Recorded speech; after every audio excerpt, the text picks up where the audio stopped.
I'm Lindsey, and it's time to gather at the well. We're on a mission to microdose wellness, create human-centered systems, and retain our greatest asset, our people. We believe it's time for podcasts that teach, moving beyond thought leadership and towards change leadership. Join us and our friends at We Are for Good as we model the way with concrete examples from the field and gain tangible tools, because it's possible to build adult work cultures we don't need to heal from. Let's get into it. Hey, we're 3 for 3, the third installment of our third season of Gather at the Well. Glad you prioritized some time today together. So let's start right here. We're talking about that girl, stress.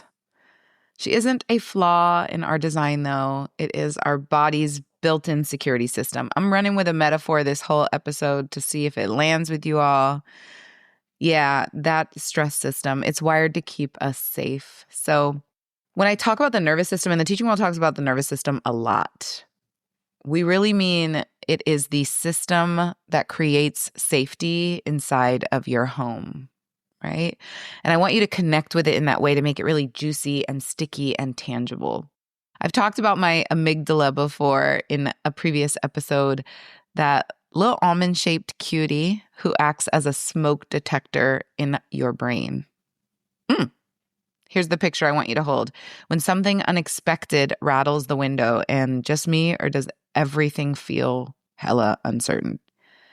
Or if a door creaks open in the night, that hardship sets the alarm off. Here's the thing. Your brain and body are doing exactly what they're meant to do. Alert you, protect you, get your attention so you can take action. But sometimes that alarm keeps ringing long after the challenge has passed.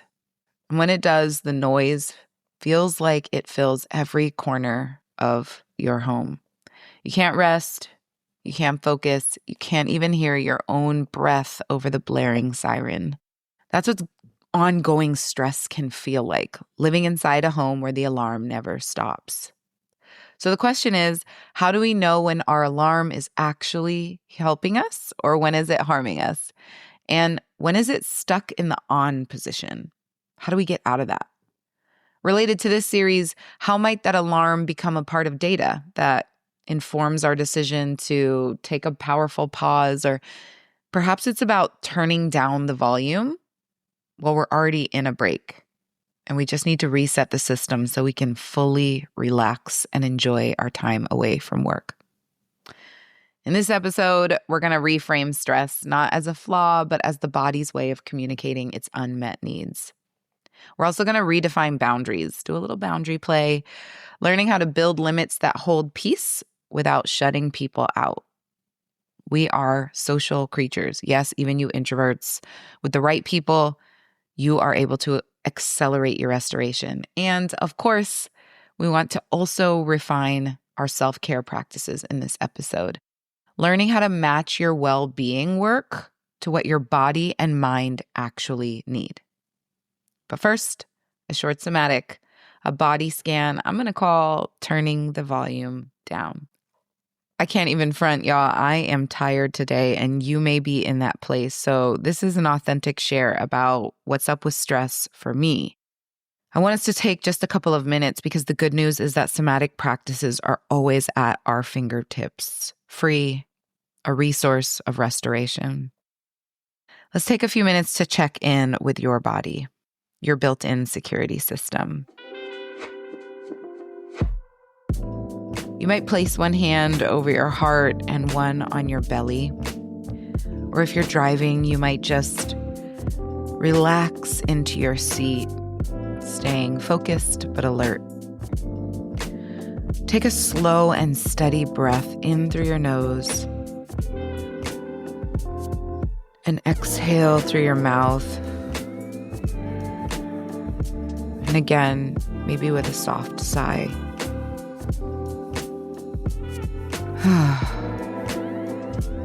Now begin to notice bringing your awareness to the top of your mind and the top of your head. Ease down across the forehead and the jaw. Are they tight or relaxed? Can you unhinge your jaw? Just softening it a bit. Notice your neck and shoulders. You might imagine the volume knob on your internal alarm turning just one notch lower as you exhale. Dropping your shoulders from your ears, rotating your neck if needed. Feel a little stiffness on the back of mine, so I'm rotating in a little circle. Move your awareness down your arms and hands. Are you gripping at your clothing or holding tension anywhere? Maybe wiggle those fingers, finding more flexibility. Bring attention to your chest, and if your hand's there, you might rub it a little bit. And then tune into your belly. Feel your breath lifting your chest. And as you exhale, let your belly soften.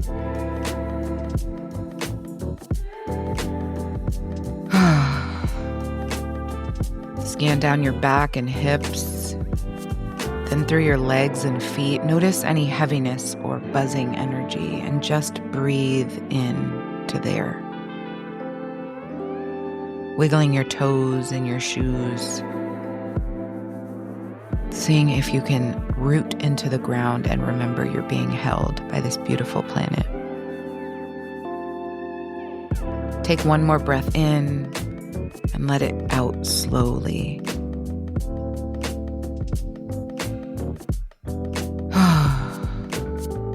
See if you can turn the volume down one more notch right here, realizing 1% greater somatic release. Remember, you don't need to fix anything. I don't either. Just notice where there's a bit more space, ease, or warmth in the body. That's your body shifting from alarm to awareness. That's a quiet act of resilience, y'all.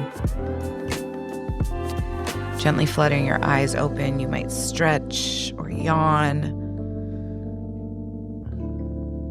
Today's going to be a real one, hopefully, one that you can source from as you move forward through the work.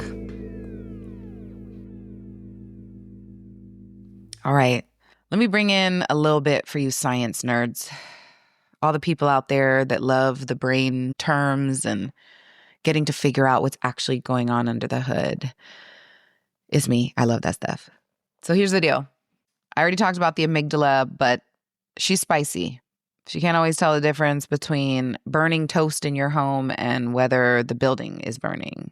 She yells, "Fire, fire," every time something feels off, whether it's an email from your supervisor, a classroom meltdown, or a real emergency. And when that alarm goes off, it flips the switch on your sympathetic nervous system, your body's first responder. Bless the first responders also, folks that wake up every day to keep our community safe. You have one of those inside of you too. And when adrenaline and cortisol, which I talked about in the last episode, when they flood your body, doing exactly what they're supposed to, they understand the assignment, your heart speeds up, your muscles tense, your body's like, let's move. We got things to do. That system is vital. It's what keeps us alive. But it's not meant to stay on forever at the highest alert level, just running on a loop. That's where our parasympathetic nervous system comes in, the one that slows your heartbeat, deepens your breath, and whispers, "You're safe now. It's just an email." And above it all sits your prefrontal cortex. I think of this as my inner grown-up, that adulting cue that helps us be wise and know what's going on and interpret the world. The one who can look around and say, hold up, we're in our home. That smell is familiar. It's just toast. We're fine. But here's where it gets real. When we live in constant stress, when our world feels as uncertain as it does, and our bodies don't get a break, that alarm doesn't reset. It just keeps ringing.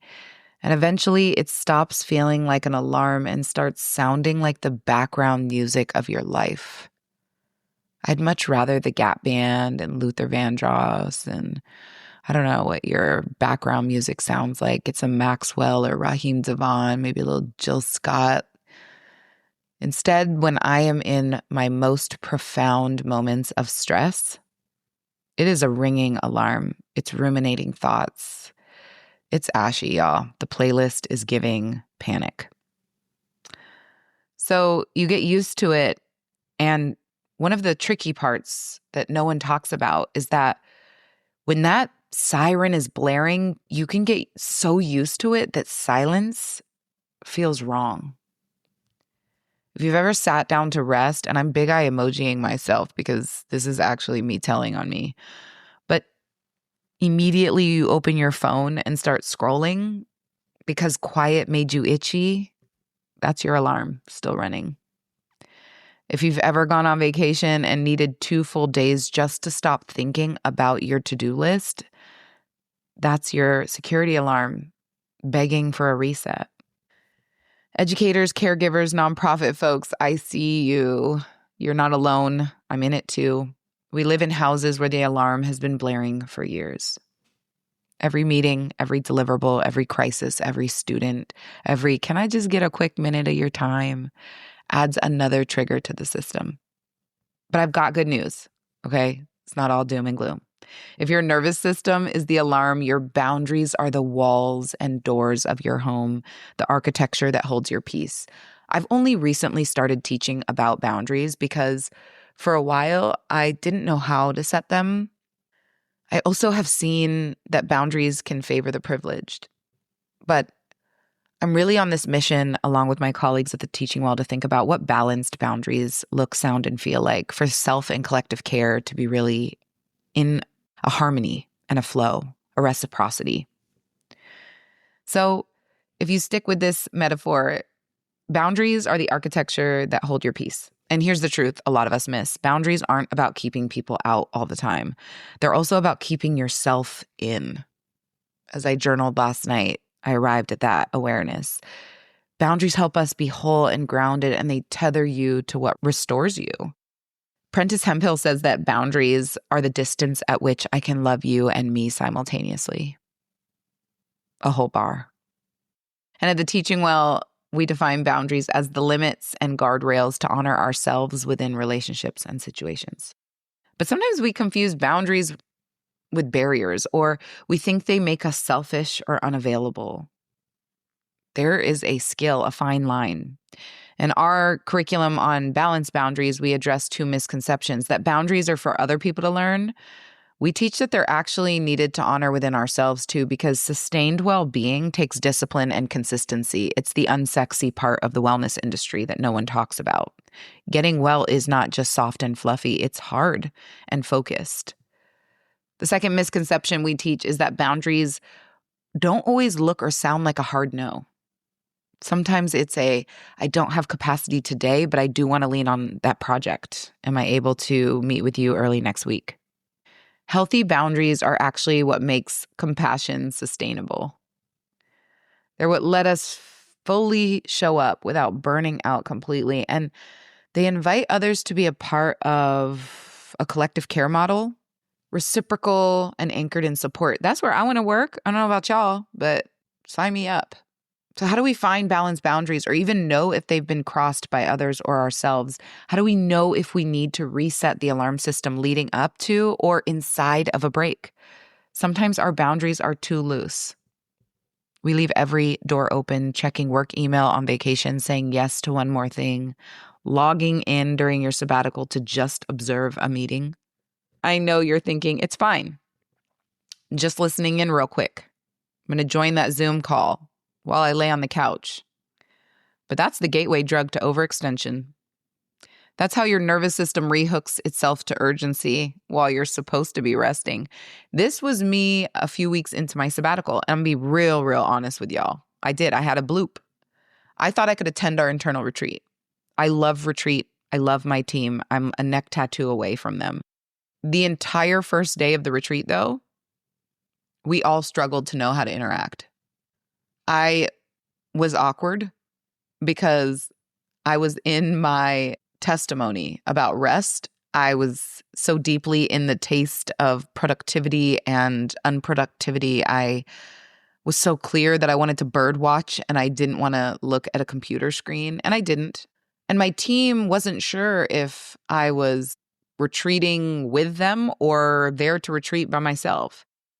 I think I just felt the pull to care for others, and that's my default, to ask questions about clients. And I don't have an outright regret. We actually had some really productive grapplings during those a couple of days. But I look back and I question why I thought I needed to attend.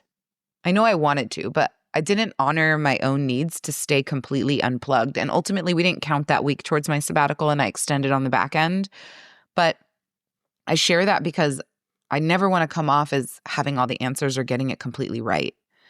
And sometimes the opposite can occur and our boundaries can be too tight.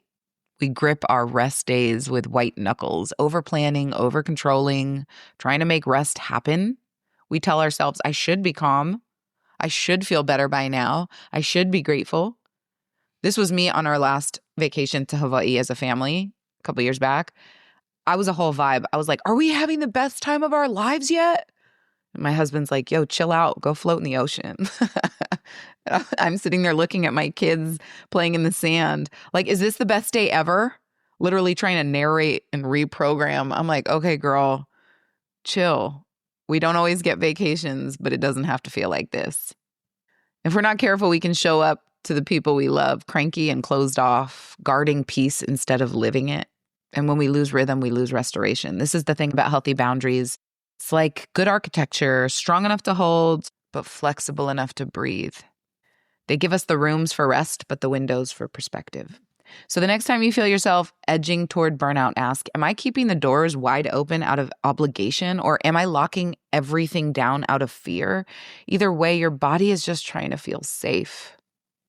And it may be time to schedule a break away from work, or sit your butt down, not doom scroll, and have a compassionate, firm talk with yourself about how you are relating to rest if you're already in a break and doing too much. I'm an expert at doing too much. I'm going to add it to my LinkedIn profile.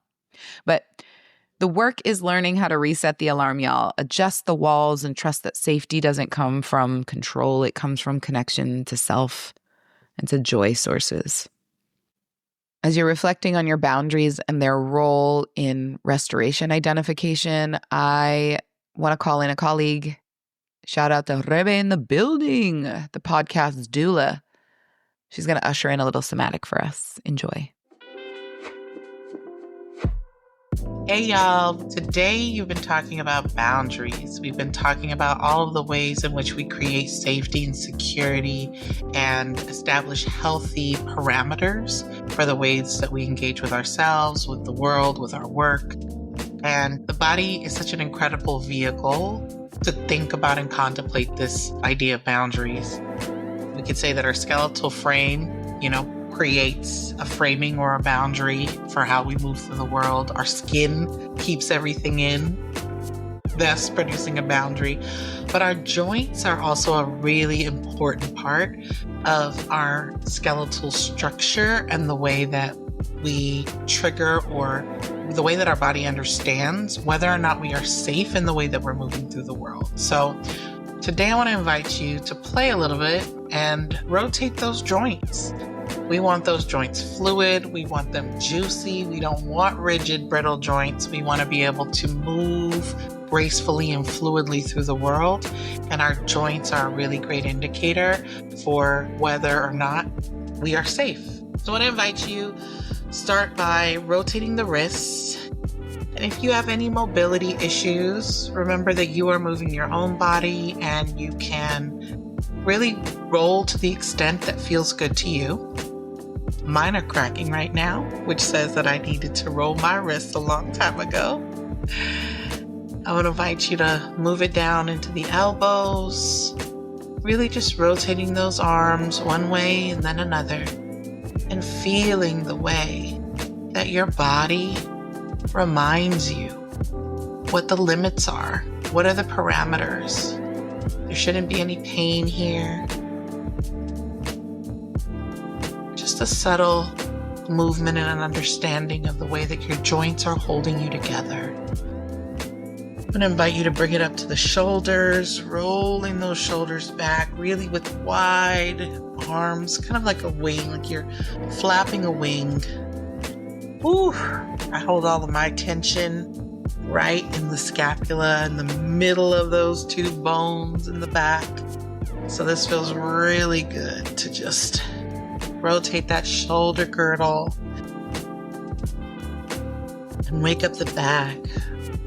Remembering to breathe, taking deep breaths as we feel into those joints. Moving down into the hip, lifting that knee up and rotating your hip. Oof, a lot of tension also gets stored in the hips. So it's really wonderful to just release that, whatever tension you might be holding, intentionally seeing it roll out with the rolling of the hip joint. Moving down into our knees. Oh, got some knee cracks there as well. Rotating one way and then the other. Just feeling gratitude for the ways in which our knees, our hips, our ankles support us in being able to move through the world. Dropping that rotation down into the ankle. Oh, I took a walk today, so this is feeling really good to just unhinge those ankles and say thank you for getting me safely around my neighborhood. We might want to just end with a couple of neck rolls. Gently, not too hyperextending. Oh, just feeling the way that our bones, our ligaments, and our joints work in tandem to keep our bodies together. Taking one last deep breath. Feeling into whatever your joints might be telling you in this moment.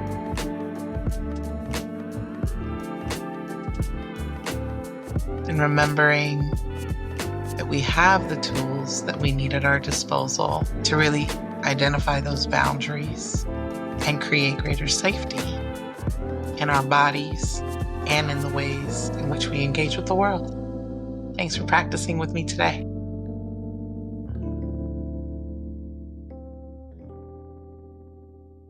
So I'm on this house metaphor thing, y'all, and I'm going to ride the wave through the whole episode. So let's jump back in. Boundaries build the structure of your inner house. That's what I said. But structure alone doesn't make it livable. You have to listen to, this is the main idea I want to get to, what's happening inside your home. That's where the concept of self-study comes in. The quiet, compassionate observation of your own stress patterns. I love a self-study. I've talked about it in multiple curricular offerings, in multiple podcasts. In the schooling system, we talk about SSTs. They're student support team meetings. Basically, if we're concerned about a student, we hold a collaborative meeting where we start to get curious about what's going on with the behavior, what's going on with their mental health, what's going on with their academic journey, and what we can do to launch interventions that might meet those needs and better uplift that kiddo. This is your self-SST. And I want you to bring a lot of curiosity and non-judgment around how you're meeting those moments by design. When you've lived with chronic stress and your body starts talking, not in words necessarily, but low-key in whispers, those cues are really critical. It's that tight jaw, the restless night, ruminating. I love to rehearse a hypothetical conversation. I am grade A at that. That moment you snap at someone you love and think, who am I right now? Those are all signals from your internal security system saying, hey, we're not okay. And not like panic, blaring siren, but like, can we bring some attention and awareness and care here? And it's that here that we don't always see. But when you are able to study those cues mentally, emotionally, physically, spiritually, they help you recognize fatigue before it turns into burnout. If you've ever been to a training with a teaching well, we say the most critical thing you can do is recognize your fatigue cues. That's how you move from reactive to proactive, from constantly recovering to intentionally preventing. Here's where a lot of us get stuck, though. We have our go-to self-care rituals. Okay. You've been getting manicures for 10 years. Or you get in the phone and you call your bestie, knowing that she's your hype woman and she's going to tell you to quit. That might not be the message you need today. Or maybe if you're like me, you love to scroll through funny videos and chuckle by yourself. There's my tea. Now you heard it. Fresh off the street. And then we expect to feel better. But if your body's alarm is blaring and your back's been in knots for 3 months, that might not be the medicine you need. Okay, I do have one little tangent. I'm going to let my brain go there because I told y'all I was a little tired today. But I have been really on this learning train about the concept of revenge procrastination. Have you heard of it? Again, I'm a resident expert. Picture this. I tell my husband I'm going to bed early after a incredibly long packed day. Of course, y'all know he's my pesh. So he cheers me on. I slink upstairs. I'm like, ooh, girl, treat yourself. You are doing the right thing. I'm affirming myself. I get in the jams. I link up into the bed. And do I sleep? Of course I don't. My day has been about serving everyone else, all my time filled. I'm exhausted, but I deserve some me time, right? Cue the rapid fire of memes and reels sent his way downstairs. Undoubtedly, a text comes through and he's like, yo, thought you were going to sleep early, babe. I freeze. Not him mirroring my wellness intention back at me. I'm no more immune to this phenomenon, the intentional delay of sleep as an attempt to reclaim personal time after a busy day. That's revenge procrastination. This is the thing. Real well-being is about alignment. Not perfection, but matching the care to the stress is a critical strategy. The giggles in bed are never worth my tech neck, strained eyes, and way too late bedtime. If your exhaustion is physical, you might consider that your body needs nourishment or body work like massage or chiropractic or movement that releases tension. If your fatigue is emotional, maybe what you need is connection, creative arts, or therapy. If it's spiritual, maybe you need silence or prayer or reconnecting with your purpose. Self-study is how you learn to listen in a language that your body actually speaks, not speaking for your body in your comfortable and maybe complacent self-care strategies. While I'm not perfect at it, every time I align my self-care investment to the actual presenting need, I recover more completely. And I want this for you. So hear this. Self-care isn't a checklist. It's more of a conversation. It's not what should I do? It's what does my system need right now? Sometimes it's space. Sometimes it's sleep. Sometimes it's permission to say no, to stop trying, to take the nap, to say yes with an asterisk. When you listen with compassion instead of judgment, you start to see the truth. Stress isn't something you have to outrun. It's something you can learn from. Because well-being isn't about exact balance. It's about rhythm. I think I started this episode talking about that, the rhythm of your own home, knowing when to reset the alarm, when to patch the walls, and when to throw open the windows and let the air move through. Self-care leading up to or within a powerful pause. It's critical. It lets us turn down the blaring siren and find the inner peace to implement the 3 R's of recovery with more efficacy. Take a breath with me. Dropping your shoulders from your ears if my revenge procrastination got you worried. It's all right. You're not alone. A few affirmations for those who rock with them. Maybe these land. Maybe you try them on later. I honor my body's security system. It's trying to keep me safe. I can turn down the volume and still trust the signal. My boundaries protect my peace and preserve my presence. I'm learning to listen before I break. Oof. That one just hit me. I needed that for myself. I'm learning to listen before I break. I can align my stress cues to self-care efforts. A bit of homework for the well-being warriors out there. Grab a piece of paper. Maybe it is your Lisa Frank planner. Shout out to the 90s babies. Or maybe it's the back of a bill. Don't overthink it. Just get something to write with. Now, sit still and scan your body and your mind. If that's a practice you're still growing, maybe you go back to the beginning of this episode for a moment and redo the turning down the volume body scan that I offered. On that piece of paper, after you practice, I want you to note 1 to 3 areas of the body or brain that are communicating stress. Be specific. If it helps you, you could even draw a stick figure and circle the areas. Now, open your calendar. I said it. Or that drawer where you hide your hoarded wellness gift cards. I know it's not just me. Can you match one of the presenting needs that you have on your stick figure with an upcoming self-care appointment? If you have, treat yourself. Pat yourself on the back. If you haven't yet, you have self-care acts scheduled, but none of them align to your body or brain's stress cues, maybe you need to add another one in the next 7 days. Give yourself permission to be responsive to your recovery requests. I'm asking you to consider, what does my body need today that my mind might be ignoring? How can I align my care to the actual need, not just my habits of self-care? And what would it look like? What would it take to create a rhythm of rest that feels like home? I want to close with a little critical hope, because we need hope right now, y'all. Hope is a somatic practice. Let's circle back. Your brain and body's relationship to stress, it's like a home security system. You can't and you shouldn't rip it out of the wall, even though sometimes that's what stress and overwhelm make you feel like. It's there to protect you, but you can tend to it. I want to learn to manage stress, not have stress managing me, okay?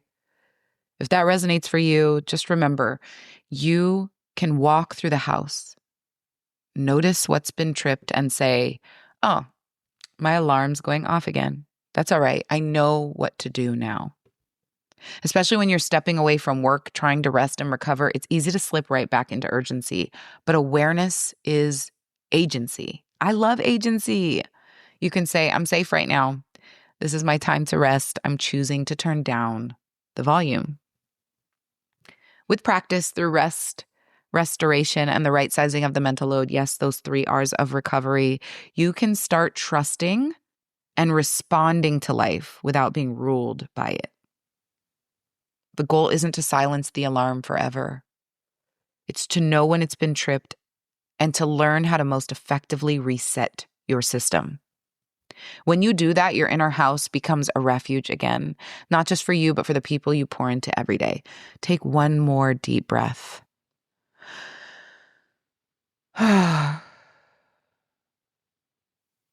You've got this self-study thing. It takes practice, it does. But if you give it a bit of attention, you will figure out a consistent way, an effective way to turn down the volume of stress by 1% in your daily microdose of wellness practice. Let the air move through you, like opening a window after the alarm finally stops. Silence can feel scary, but it's the only way to hear how to heal. So thanks for gathering with me at the well today. Join me next time as we talk about sustainable re-entry. Yeah, how to come back from time away without losing your rhythm of rest. Until then, take care of your home, the one within you. You deserve it. I'm rooting for you. Talk soon. All right, y'all. Thanks for coming to play at Gather at the Well, the podcast that teaches. If you like this conversation, come visit us online at theteachingwell.org and hit us up on our socials. We're always looking for supporters to replenish the well. If you want this podcast to stay in the game, you or your company can donate on our website. Remember to visit the podcast page to download a couple of useful tools to get your life and heal up your org.